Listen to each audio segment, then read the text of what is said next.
Yay.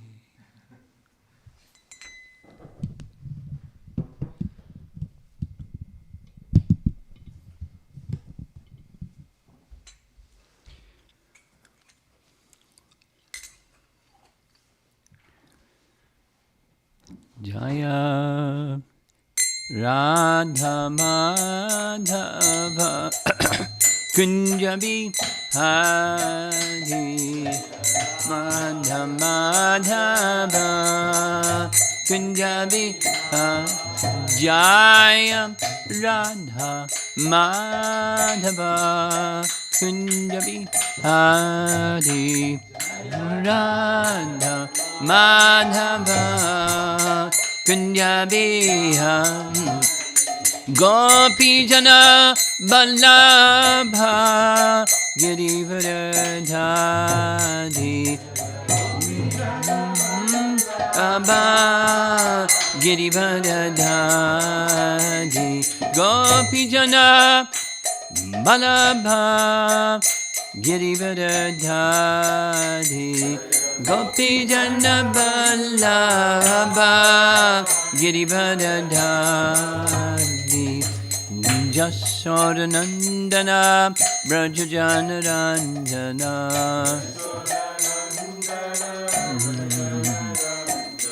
Jasodanandana Brajajana Ranjana Brajajana Jamunathiravana Chadi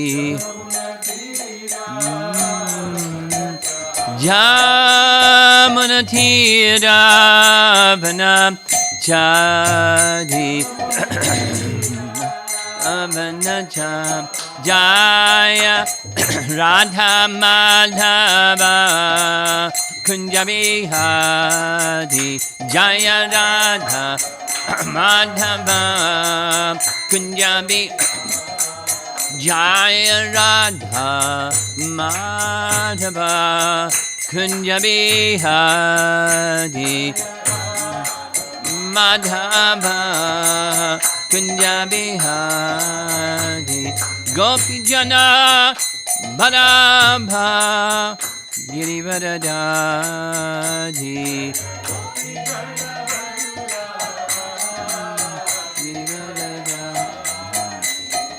Gopi Jana Vallabha Girivardhari Labha Girivardhari Jasodanandana Brajajana Ranjana Dana Brajajana Ranjana Jasodanandana Brajajana Ranjana Dana Brajajana Ranjana Jamunathiravana Chadi Jamunathiravana Chadi Jaya Radha Madhava Kunjabi Hari Madhava Kunjabi Jaya Radha Madhava Kunjabi Hari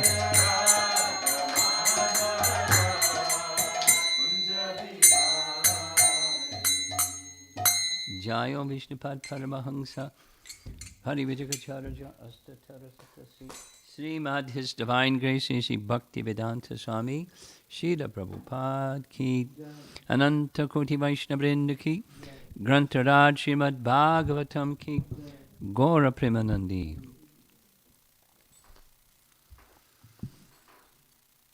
Om Namo Bhagavate Vasudevaya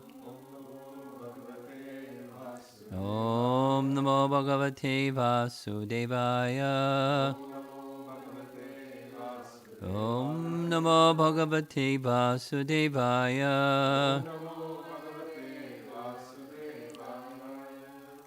Continuing with Uddhava Gita, We're with Krishna and Uddhava in Dwarka. Uddhava is anticipating Krishna's departure, rightly so. Krishna confirmed it. And Uddhava wants to qualify himself to understand Krishna, although it's expressions of humility because he's already qualified. But we're hearing some very strong messages of detachment. That is the prelude to attachment, or without pulling the anchor of a boat, all the rowing you may do isn't going to get you to your destination. Krishna speaking. In the human form of life, those who are self-controlled and expert in spiritual science of Sankhya can directly see me along with all my potencies. Can't wait, right? Brahma saw Krishna with all his potencies. Vishwanath Chakravarti Thakur's commentary is summarized by Bhaktisiddhanta this way. Many among such human beings can realize me. Those who are sober and non-envious can certainly understand me. Those who know Sankhya Yoga and Bhakti Yoga can also realize me. It is said in the Shruti, quote, "The human form of life is endowed with sufficient intelligence so that one can imbibe transcendental knowledge. While in the human form of life, one can speak about his realizations, see the truth of material existence, understand the future consequences of his actions, and thus appreciate the existence not only of this world, but also the next.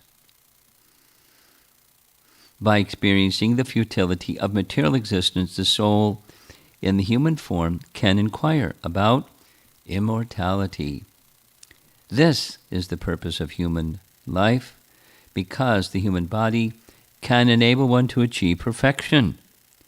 When a human being becomes advanced by spiritual practice, he will see the futility of the activities of the animals, which are simply eating, sleeping, mating, and defending." Knowledge and detachment again. And through direct experience and processing that direct experience with proper guidance of higher intelligence, Krishna supplies it. Here's the BBT purport. We find the following statement in the Vedas. Here it is again. In the human form of life, the soul is fully endowed with intelligence to understand spiritual knowledge. Thus, in human life, the soul may speak, realize knowledge, see the truth, know the future, and also understand the reality of both this world and of the next. Taking advantage of the experience of mortal life, meaning human form, the soul in human form may endeavor for immortality, and the human body is fully equipped to achieve this end. In such an elevated state, the soul is certainly well acquainted with the ordinary activities of animals such as eating and drinking, unquote.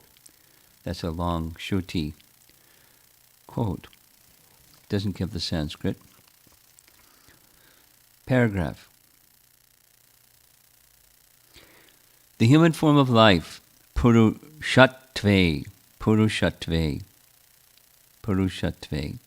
human form of life, is very significant because it affords us the opportunity to perfect our existence. The Sankhya system mentioned here is best illustrated by the instructions of Lord Kapila to his mother Devahuti.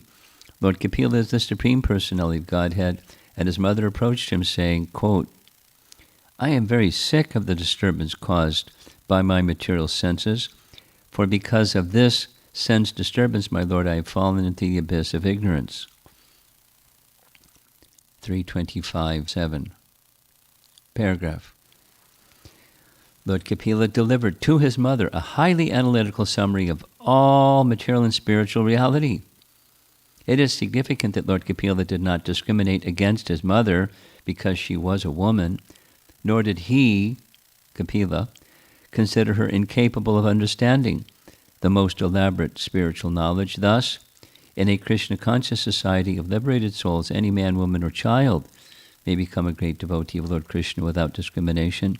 It is also significant that in the highly intellectual Sankhya system enunciated by Lord Kapila, the solid conclusion is...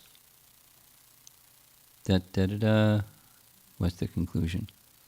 Surrender to the lotus feet of the pure devotees and love of Godhead. In Lord Kapila's instructions in the third canto of Srimad Bhagavatam, he emphasizes the need to take shelter of the pure devotees of the Lord. In the present verse, Lord Krishna says, Sankhya Yoga Visharada. Those who are expert in taking shelter of the pure devotees and who can thus understand the actual situation of this world are able to see Krishna in his personal form, along with his internal and external potencies, like Vyas, right, during his samadhi.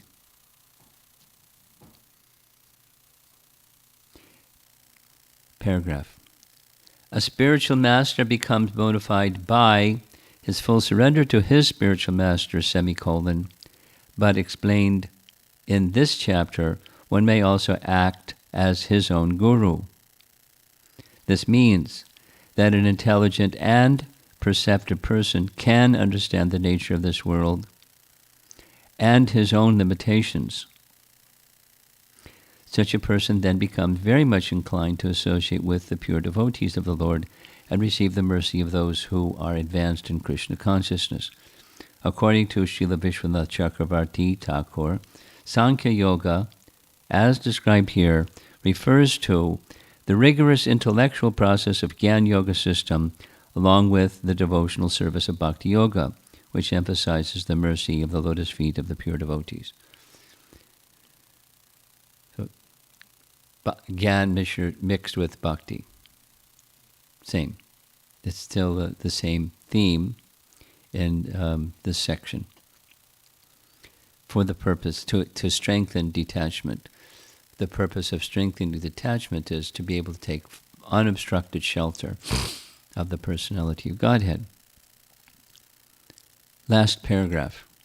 Actually, Gyan Yoga is a factor of the Bhakti Yoga system since Krishna is Jnana Gamya. Jnana Gamya. That's in the 10th chapter of Bhagavad Gita. Yes? Jnanagamya, or the goal of all knowledge. The Lord also says in Bhagavad Gita 10.10 that he personally enlightens a sincere devotee with all knowledge. In this chapter, Lord Krishna is training Uddhava to see the Lord's personal form in the course of his daily experiences in the material world. The Lord has already indicated to Uddhava that he will travel throughout the world in samadhi, or trance. And now Lord Krishna is preparing Uddhava to travel as a true sannyasi, seeing the personality of Godhead everywhere. Okay, that's the BBT commentary. And here's Bhaktisiddhanta's own commentary, which is very short. People who are maddened by material enjoyment consider all visible articles as the objects of their temporary sense enjoyment. They consider the Supreme Lord to be impotent and thus deny his existence. But those steady and thoughtful people who have mastered the science of self-realization and devotional service realize that the all-powerful Supreme Lord is present in every object. That was Bhaktisiddhanta. There's two equally short ones. This is Vishwanath's commentary, which is quite short. Though those who have attained human life can generally know me. Those who are without envy, dhira, who are expert in Gyan and Bhakti, sankyam, see me.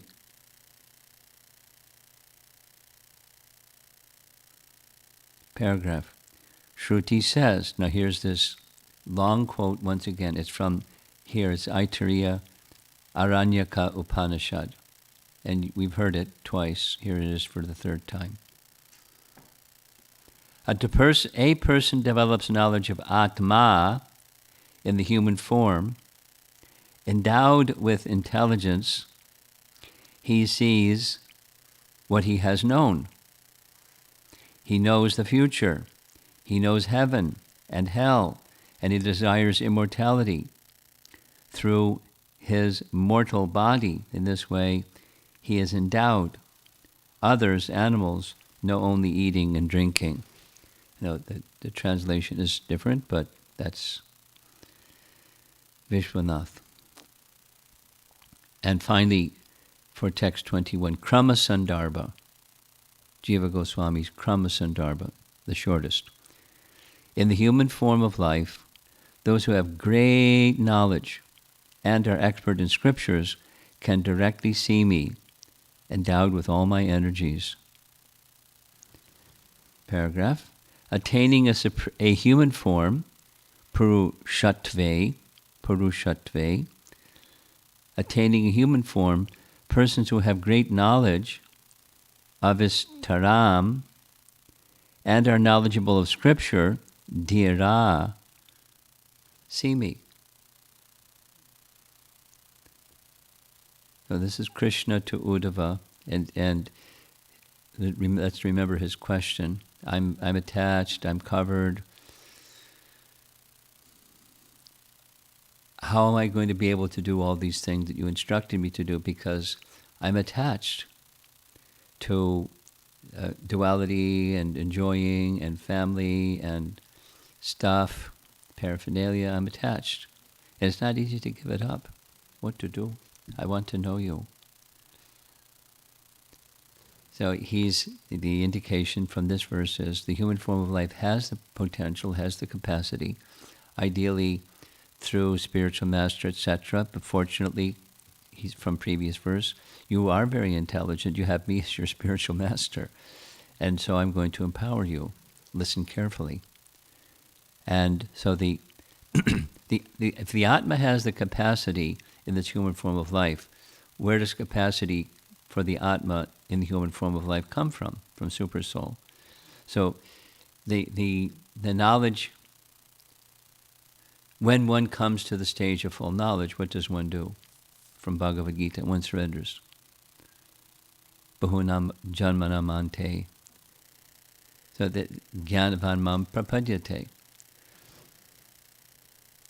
Just listening this morning, Prabhupada was speaking, it's not possible to understand the Absolute if you can't understand yourself.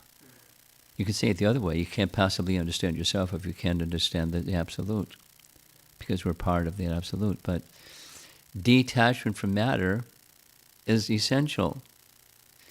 It's a very slippery slope, because you can just chuck it, but that's artificial. It doesn't work. Then you can try to engage it, and that's difficult, or it's risky. But the other is impossible, and one is risky.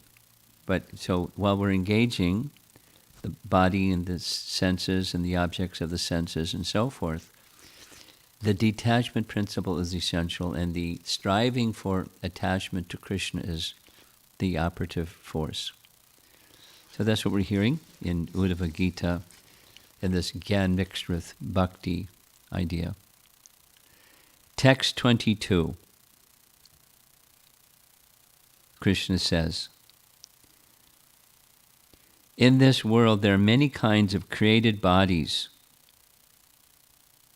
some with one leg, that's trees, others with 2, 3, 4, and more legs, and still others with no legs. But of all these, the human form is actually dear to me.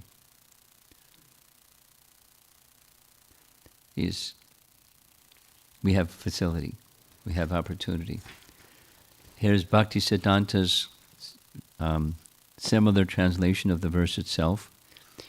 In this material world, There are varieties of created bodies, some with one leg, others with 2 legs, 3 legs, 4 legs, many legs, and still others with no legs, like snakes.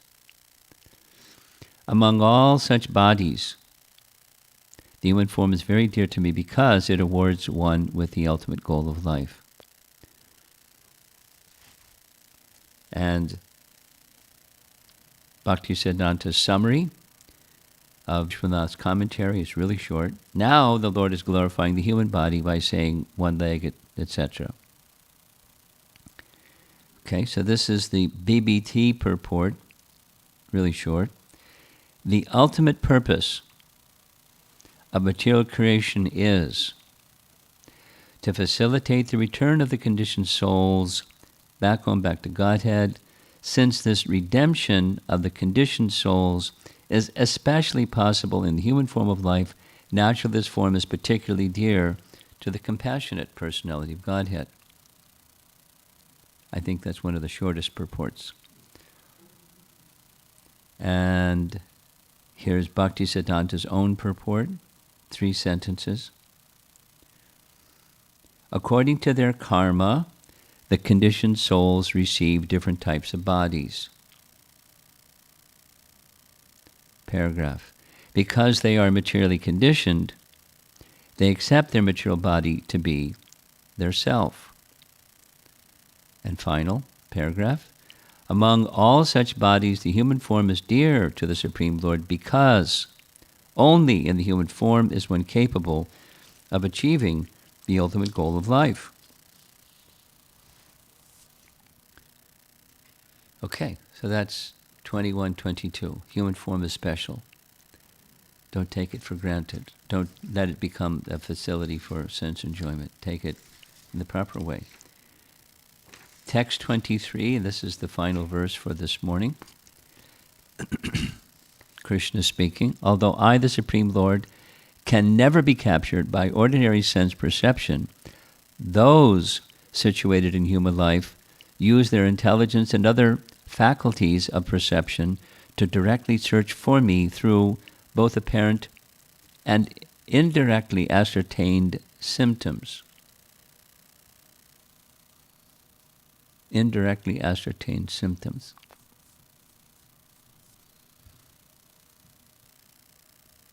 Like, if there's a heat in the wall, that means there's fire on the other side.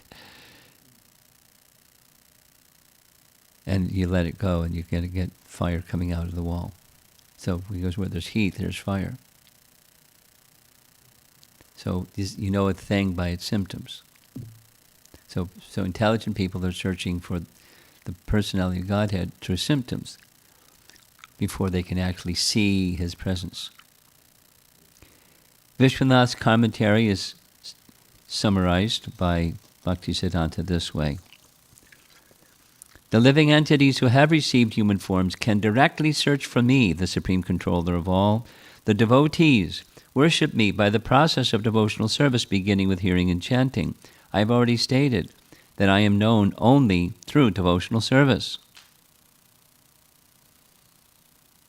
Unquote. Now, the question may arise that since the Lord is the source of everything, including the intelligence, how can one realize Him through sense perception and mental speculation? The answer is that guesswork undertaken by the use of intelligence is unacceptable.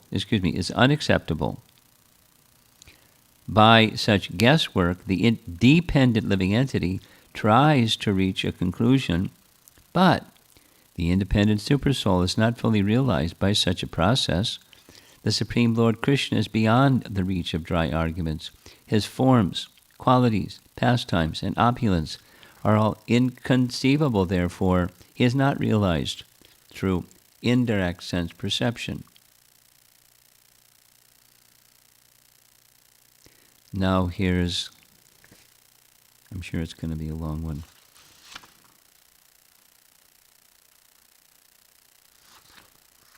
This is the BBT purport, and this is it. According to Vishwanath Chakravarti Thakur, the word yukta in this verse indicates those who are engaged in the regular practices of bhakti yoga. The devotees of the Lord do not abandon their intelligence and become mindless fanatics, as some fools think. As indicated by the words Anumanata and Gunayar Lingai, a devotee engaged in Bhakti Yoga intensely searches out the personality of Godhead through all the rational faculties of the human brain. The word mrigayanti, or searching, does not, however, indicate an unregulated or unauthorized process. If we are searching for the telephone number of a particular person, we look in the authorized telephone directory. Similarly, if we're searching for a particular product, we go to a specialized store where we're likely to find what we're looking for. Srila Jiva Goswami points out that the Supreme Personality of Godhead is not a product of the imagination, and thus we cannot whimsically imagine what the Lord might be. Therefore, to gain information about Lord Krishna, one must conduct a regulated search in the authorized Vedic scriptures. The word agrayam in this verse indicates that no one can achieve or understand Krishna by ordinary speculation or through the activities of the material senses. In this regard, Srila Rupa Goswami states the following verse, Bhakti Rasamrita Sindhu. We all know the verse, Atak Shri Krishna Namadi. Na bhaved krayam indriyai sevan mukhi hi jivada sprayam eva svarachita. Translation: no one can understand the transcendental nature of the name, form, quality, and pastimes of Sri Krishna through his materially contaminated senses. Only when one becomes spiritually saturated by transcendental service to the Lord are the transcendental name, form, quality, and pastimes of the Lord revealed to him. And we have 3 short paragraphs, and we're done for this morning from reading. The words Griya Manayar Gunai indicate the rational and intellectual faculties of the human brain. All of these can be used to directly and indirectly perceive the personality of Godhead. Indirectly, one may experience the Lord through his creation. Like, Vibhuti Yoga, through his creation. Indirectly. Since we are experiencing this world through our intelligence and senses, we may conclude that our own intelligence must have a creator, and that creator is therefore supremely intelligent. Thus, through simple logic, any sane person can understand that there is a personality of Godhead who is controlling everything. Paragraph. So that's not directly, it's indirectly, by inference. One may also directly perceive the Lord through chanting and hearing his holy names and glories. Shravanam Kirtanam Vishnoho means that one should always chant and hear of the glories of the Lord. One who perfectly hears and chants will undoubtedly see the Lord face to face. Lord Krishna is all-pervading, and one should search for him everywhere. By the transcendental senses purified by Bhakti Yoga, one may directly perceive the Supreme Personality of Godhead, as indicated by the word adha in this verse. The perception is direct and not imaginary. This point has been elaborately explained by Srila Prabhupada in his purport to this verse from Srimad Bhagavatam 2.2.25. Quote, this is the verse, and then it doesn't give the explanation from the purport, but this is the verse. The personality of Godhead,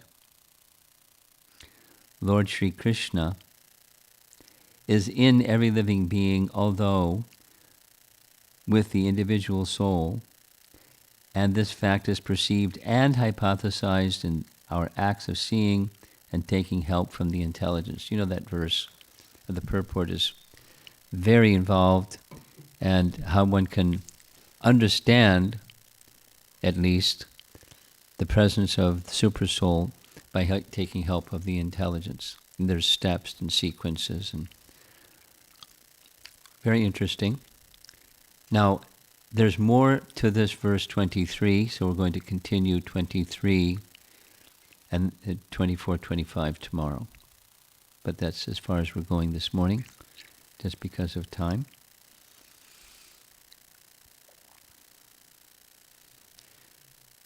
It's nice to note that what Krishna is saying in Uddhava Gita is expanding on or amplifying an understanding that's in second canto, Srimad Bhagavatam, that's spoken by Shukadev. So Shukadev is now speaking to Maharaj Parikshit about what Krishna said to Uddhava.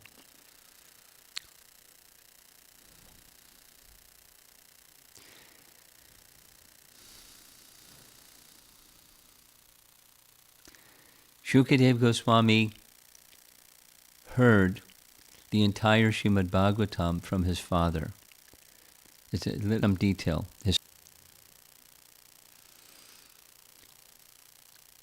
Krishna came, Vyasadeva went all the way to Dwarka to appeal to Krishna to come and pacify his unborn son to please come out of the womb of his wife. Krishna promised him he wouldn't be attracted to Maya, so he came out of the womb and then he left home. Vyasadeva then sent disciples to go into the forest, calling out some verses from the Bhagavatam. Shukadeva Goswami heard those verses and became ecstatic. That is, he became attracted to Krishna more than the impersonal feature. He came back to the ashram of Vyas, sat side by side with his other disciples, heard the entire Srimad Bhagavatam, not just the synopsis, but the entire Srimad Bhagavatam, and then he went forth. It turns out that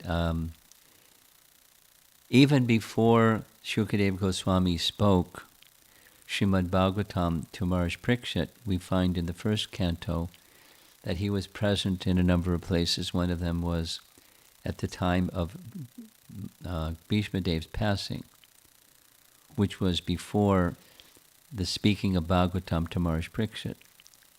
So it didn't happen boom, boom, boom. He was around for some time before he spoke to Maharaj Parikshit.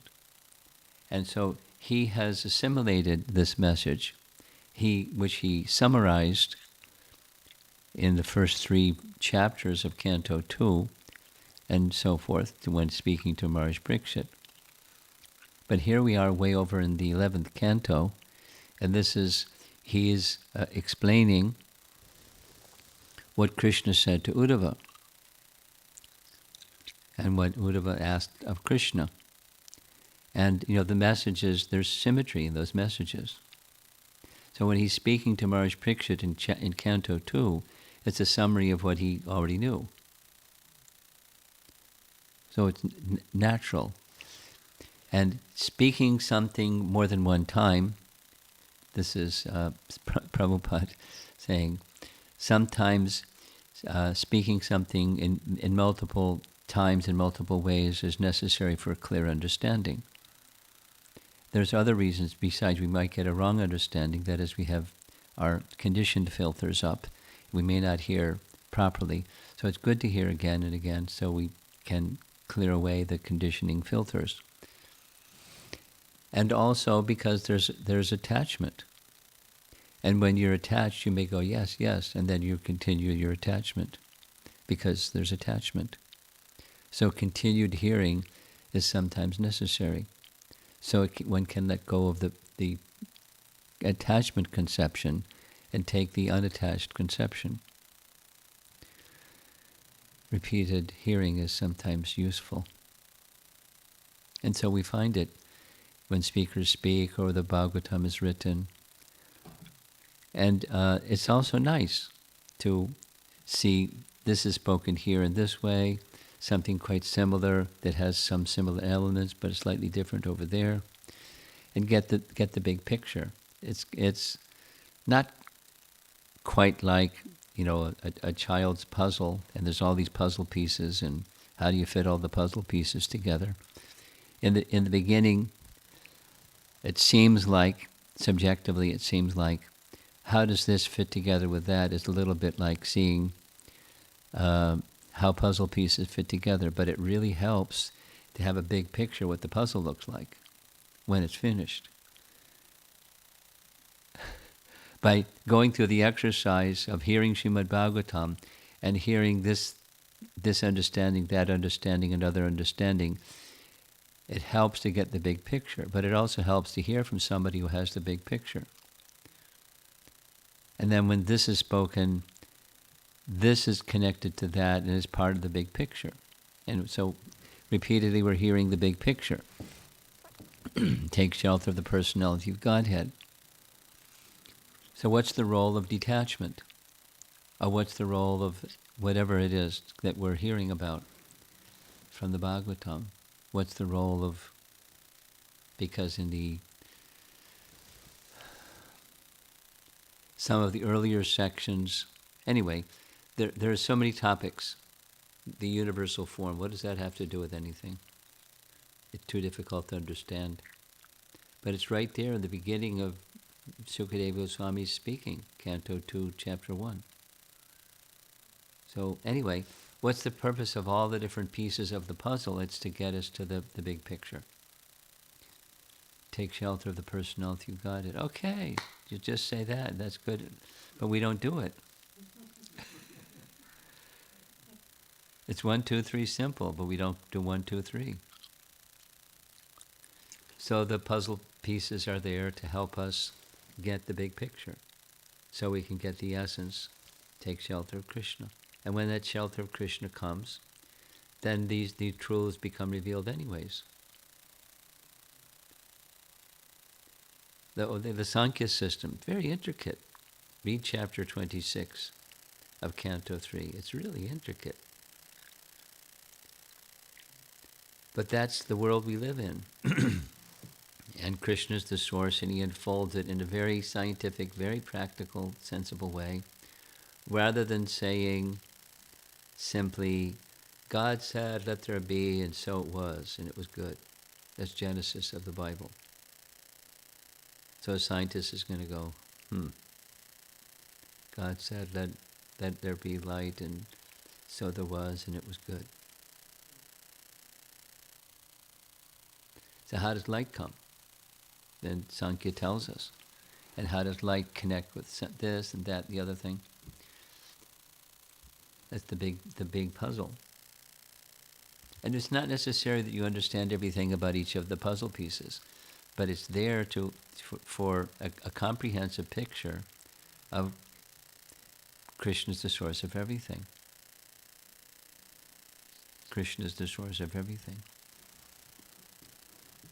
And those that understand Krishna is the source of everything, that's what we're hearing in these verses, that person has the aptitude for understanding Krishna's presence, distinct from their bodily covering. They can understand themselves, and they can understand Krishna's activities similarly, not like ours, because he has no material form.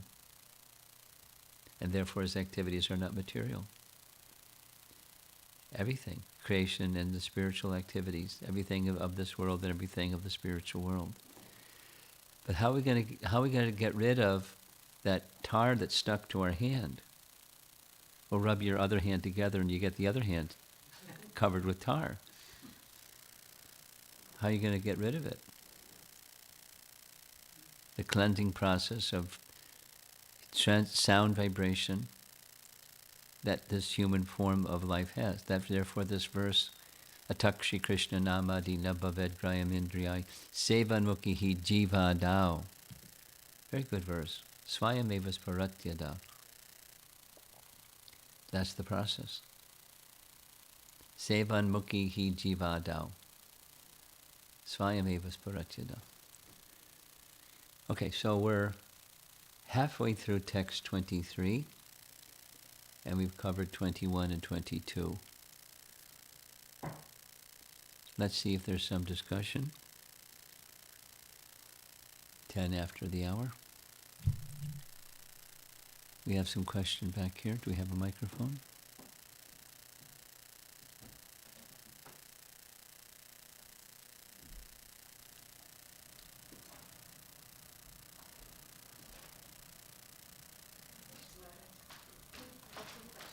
Okay, he has to turn the sound on. Okay, you're on. Thank you.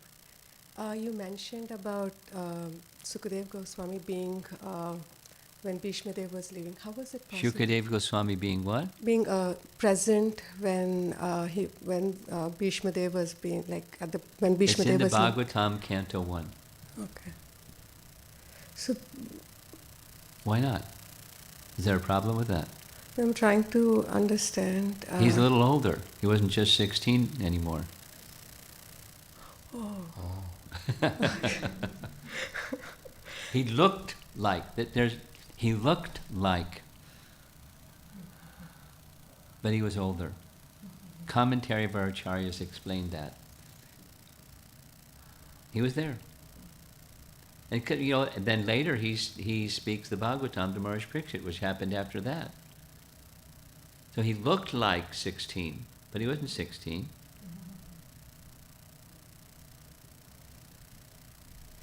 Is that all right? Yes. Okay. The other question I have is, it seems so hope-giving that just taking the human birth that's what is so dear to the Lord. It's an opportunity. Yeah, and then you go into the Chaitanya Charitamrita and then you read the Sikshashtakam. I mean, we've been reading the Sikshashtakam deeply for the last couple of weeks, all of us. Good. And it's being really overwhelming when we look deeper into each verse. Here it is hope-giving, and then you get into the Trinadapi Sunicca, and it's like, it's overwhelming. Hope-giving, and then it gets to overwhelming to follow that, because for me it's being a challenge that every time I look at others, I'm trying to, like, there's this constant comparison, devotees, non-devotees, and there's always that, there is a tinge of superiority I feel while I'm saying that devotee, non-devotees, or, we are at this level and they don't know anything. There's this constant. How do I overcome those so that I can really apply this principle in my life? With a heart that's pure. Discrimination is necessary. Judgment is not the same as discrimination.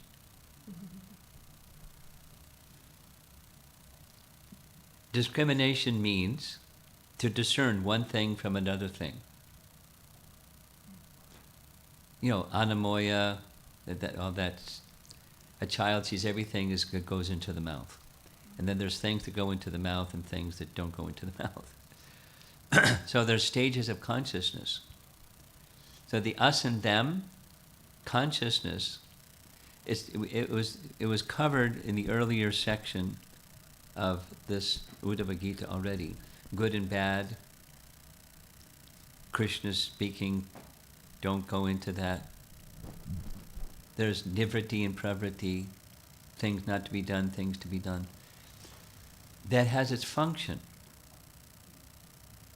Its function is elevate to the mode of goodness. But as these are things that are not to be eaten, those are things, but supposing somebody else doesn't have that value. So through knowledge, that's a lower mode of nature. That's what it is. It's knowledge, discrimination, without judgment. Because inside there's a spirit soul. So what can I do in relation to the spirit soul to help that spirit soul? It's not judging. Someone who feels they're being judged isn't going to become elevated. They're going to push back. But if there's knowledge and there's a desire to elevate, so it's not so. The judging part is false ego. I'm better. Or it can be groupism. more horizontal than so much vertical. Our group is better than your group, and it can be within an organization, or one organization to another organization. With it's false ego. It's subtle, and so your question is, how do I get over false ego? By becoming Krishna conscious, by elevation of consciousness, where we can discern one thing from another thing, and we're feeling very fortunate to be connected to that which is elevating, but someone else has some other idea of what's elevating. Let them follow that. As long as it's, shruti, praman, not concoction.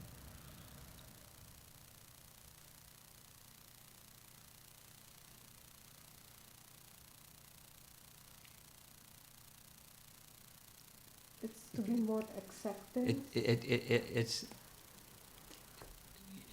in the immature, to say the same thing. In an immature stage, what you described is going to happen. In a more mature stage, there's shelter, and we'll see other persons in different positions of their spiritual trajectory, and you're not judging. You discriminate and see what's what. But the feeding of false ego has to do with my contamination, which you've understood.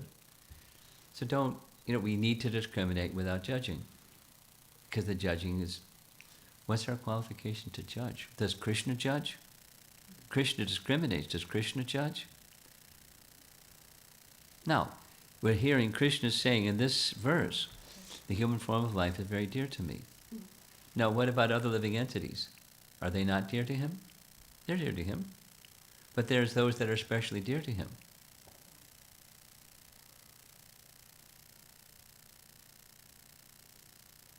It's natural.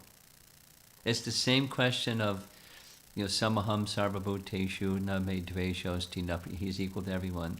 And then he's very special to his devotees. So it's natural, because the devotees have regard, and so he reciprocates with their regard. It's natural. It's not judgmental. It's a natural reciprocation of affection. If you put Krishna at the center, and the false ego gradually dissipates, slackens its influence, the judgmental thing, the I'm better thing, the groupism thing, goes down. Conversely, as long as that Krishna is at the center and false ego is still predominating, it's going to continue. We know it's not right. Doesn't feel right. Doesn't help other people that are being judged by us either. Push them away. So don't do that. But what's the remedy? Krishna consciousness. Purity of consciousness. And until then, so there's not an alternative. There's no substitute for purity. Until then, we'll continue to judge and not feel good about it. Or judge and feel good about it.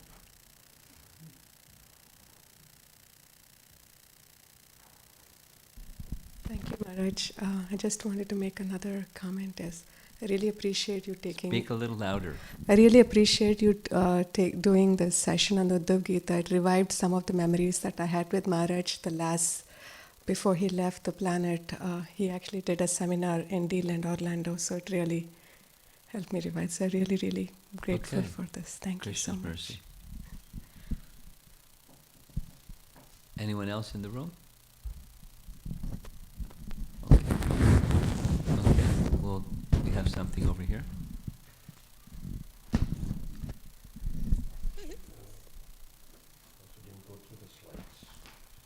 Yes, thank you. Guru Maharaj, just trying to understand this from the purport of 21. From the which? From the purport. From the purport. 21. The Lord has indicated to Uddhava that he will travel throughout the world in samadhi or trance.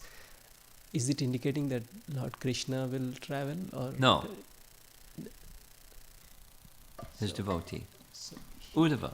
Uddhava is He's going to be fully fixed in Krishna consciousness and move here and there and carry his Krishna consciousness with him as he's moving here and there. Okay, just clarifying. Okay? Now, I was just reminded, there's some other images here, and the slide changer is not working. There we go. Whoop. There we go. From verse 21. Nice graphic. Look at little seahorse in the lower left corner. The human form of life, purushatve, is very significant because it affords us the opportunity to perfect our existence. The other ones don't look too likely to perfect existence. It is significant that Lord Kapila did not discriminate against his mother because she was a woman, nor did he consider her incapable of understanding the most elaborate spiritual knowledge. Thus, in a Krishna-conscious society of liberated souls, any man, woman, or child may become a great devotee of Lord Krishna without discrimination. Colors are very colorful. She's good. Okay, that's it. And now we'll continue tomorrow with text 23. You have something further? Just one more clarification, Maharaj. So the verses we are reading, yesterday we read about Krishna saying, use your intelligence to see me. And You saying what? use your intelligence. Yeah. And then today he's talking about Sankhya Yoga, see me with Sankhya Yoga. Yes. So is it like these verses are like kind of summary verses like second chapter Bhagavad Gita where he's talking about, Yes, exactly. and then he will get to devotion. Exactly, exactly. One can say Gyan is a subset of bhakti. It's not the essence of bhakti, but it's a subset of bhakti. And knowledge brings detachment is a subset of bhakti, but it's not the essence of bhakti. So bhakti has knowledge. If you just do bhakti, you get knowledge. Supposing you're not, purified bhakti yet, so you take advantage of the knowledge to help facilitate awakening of bhakti, because otherwise it's, water on a fire, not going to burn. There's a question online, Maharaj. Yes, please.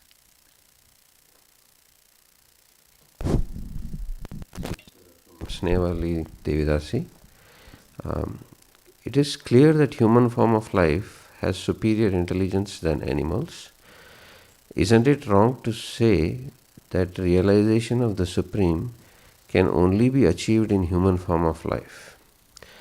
We have Bharat Maharaj in deer form, Gajendra, and an elephant in Guruvayur examples, where in animal form of life the living entity achieved perfection or made progress spiritually.